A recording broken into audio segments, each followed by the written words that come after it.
Ricardo Cuenca hacía mención de un fenómeno pues que en el fondo el descuido, la parálisis con respecto a los cambios educativos ha llevado al incremento de la educación privada, entre comillas. Es decir, no es ni privada ni es educación en muchos casos, es un mero negocio, ¿no? Eso por un lado.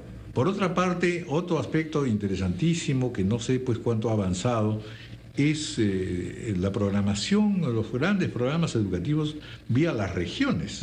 Todas las regiones han tenido sus programas y sus proyectos educativos. Yo he visto maestros que estaban muy entusiasmados con esta posibilidad de iniciar precisamente desde ese nivel algunos esfuerzos, trabajos, empezando por la alimentación infantil, etcétera, ¿no? ¿Qué otras iniciativas son las que pueden darse? Es decir, independientemente de que todos creamos pues de que el Estado puede tomarlo todo, cosa que ya hoy día parece muy difícil, independientemente de eso existe una responsabilidad social que a todos nos concierne. Sin duda. Y que eso tiene que ser conducido de una manera dinámica, realmente política, en el sentido de decir, bueno, aquí podemos converger todas las tendencias, etcétera, y finalmente con un sentido práctico, porque hay cosas que son inmediatas. Una campaña de nutrición a fondo es una cosa que tiene que hacerse hoy, ya, listo, ¿no? Y mantenerlo, en fin. A ver, un poco, Ricardo. A ver, ¿cuáles son todos estos contextos institucionales, por así decirlo? Con dos cosas chiquititas previas. Uno, que yo creo que lo que tenemos que también incorporar en las discusiones es ir rompiendo con lo que yo llamo el deber ser. Es decir, los países nórdicos que todo el mundo mira con tanto entusiasmo, que tienen otro tipo de problemas, han creído por conveniente empezar la escolaridad mucho más tarde de lo que acá se exige. Porque hay lo que ya se empieza a estudiar, que es un fenómeno de extensión del proceso educativo. Es decir, entras lo más pronto que puedas, a los 3 años, y en Brasil, por ejemplo, un profesor universitario no tiene ninguna posibilidad de avance si no tiene 2 postdoctorados. Entonces, cada vez se está extendiendo más este asunto y parece ser que eso no genera mejores resultados. Y lo segundo pequeño que quería decir es que, viendo este tema institucional que preguntaba don Raúl, yo me baso, por ejemplo, en el informe PISA, donde hay que, creo, atender 3 cosas fundamentales. Una, atención a las zonas rurales. No podemos continuar con estas desigualdades educativas. Lo que el informe PISA nos dice, que en estos 10 años estas brechas no se cierran. Y eso es imposible de seguir sosteniendo y manejando en el país, porque no va a haber ninguna posibilidad de desarrollo. Lo segundo es tratar de ver cómo hacemos para regular la calidad de la oferta privada. Porque lo que se nota, según el informe, es que cada vez las brechas entre lo público y lo privado se van acortando.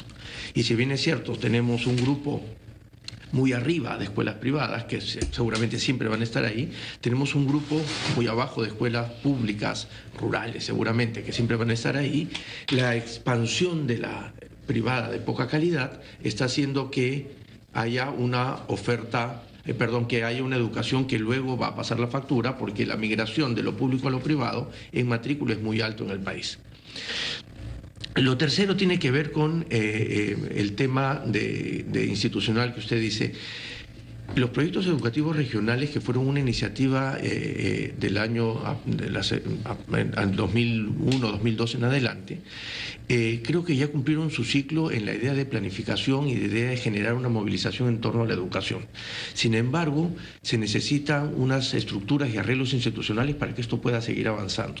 Porque se queda sino en la teoría. Exacto, y se quedan unos documentos, 23, si no me equivoco, regiones en el país lo tienen, muchas de ellas hechos en Piura lo tienen, en procesos de movilización más o menos participativos, pero por ejemplo está pendiente la reglamentación de la Ley Orgánica de Funciones del Ministerio de Educación, que ha supuesto que la Asamblea Nacional de Gobiernos Regionales se emite un pronunciamiento hace poco pidiendo por favor que se toque este punto en el Congreso de la República, porque parte de la Ley Orgánica de Funciones del Ministerio de Educación incluye la famosa distribución de competencias para que el Ministerio de Educación siga siendo ese ente rector sin carga directa y que más bien vaya distribuyendo en los territorios las decisiones educativas. Eso es un tema pendiente que podría ser urgente de atender en el asunto.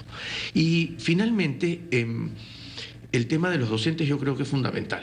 Y yo también apuesto, el tiempo que estuve en la UNESCO en Santiago, había siempre la recomendación de Juan Casasus, que nos decía: mire, ustedes hablan mucho de política educativa, pero a la hora que el docente cierra la puerta del aula, ahí es donde resuelve la política educativa, cuando se enfrenta con esos 30 o 40 niños. Entonces yo creo que ahí hay que trabajar en los dos planos que también se conocen. Uno es fortalecer la capacidad técnica del docente, con mejor formación inicial, con mejor capacitación, atrayendo a los mejores estudiantes para que puedan entrar a la carrera, a especializaciones, la nueva comunicación. Exacto, uso de herramientas, pero eso no va a funcionar tampoco si no viene acompañado de un reconocimiento social y del prestigio de la profesión, porque de nada vale si los tengo preparados y finalmente no hay este acompañamiento. Entonces, no, de eso tenemos varias experiencias, muchísimas, muchas décadas. Entonces, mi propuesta es que nosotros entre los investigadores siempre nos hacemos la pregunta de, cuando pasan esas cosas, ¿a quién realmente le importa la educación? Y yo creo que esta debería ser una oportunidad, más allá, para decir que estamos en el penúltimo, que subimos o que bajamos en algún área, de ser una oportunidad de que, entre otras cosas, hay que tomar algunos acuerdos como país.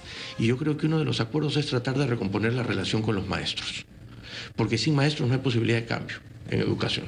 Y eso supone, como les digo yo siempre a Harmer y a los colegas del SUTEP, un fortalecimiento del sindicato, una nueva visión del sindicato para aportar a la profesión docente, más allá de la lucha sindical totalmente válida, del concurso de los privados, el concurso de los medios de comunicación, el concurso de los empresarios, del propio, y todo esto bajo el liderazgo del Estado, que finalmente es quien todavía sigue siendo la institución que ordena y que busca ordenar la sociedad. Pero que podría flexibilizarse en el caso de educación. Sin duda, sin duda. Porque y creo que de nuevo en el terreno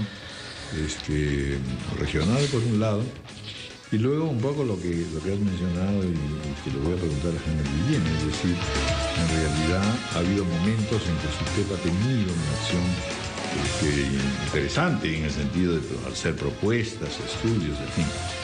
La otra cosa es, en algún momento, por ejemplo, en Colombia, el movimiento sindical fue el que encabezó toda la parte del entrenamiento magisterial. Y fue pues espectacular en realidad, ¿no? Como motivación y como sentido corporativo. Porque lo más difícil en definitiva es conciliar escuela pública fortalecida con escuela privada que es mero negocio, ¿no? Lograr allí un esfuerzo.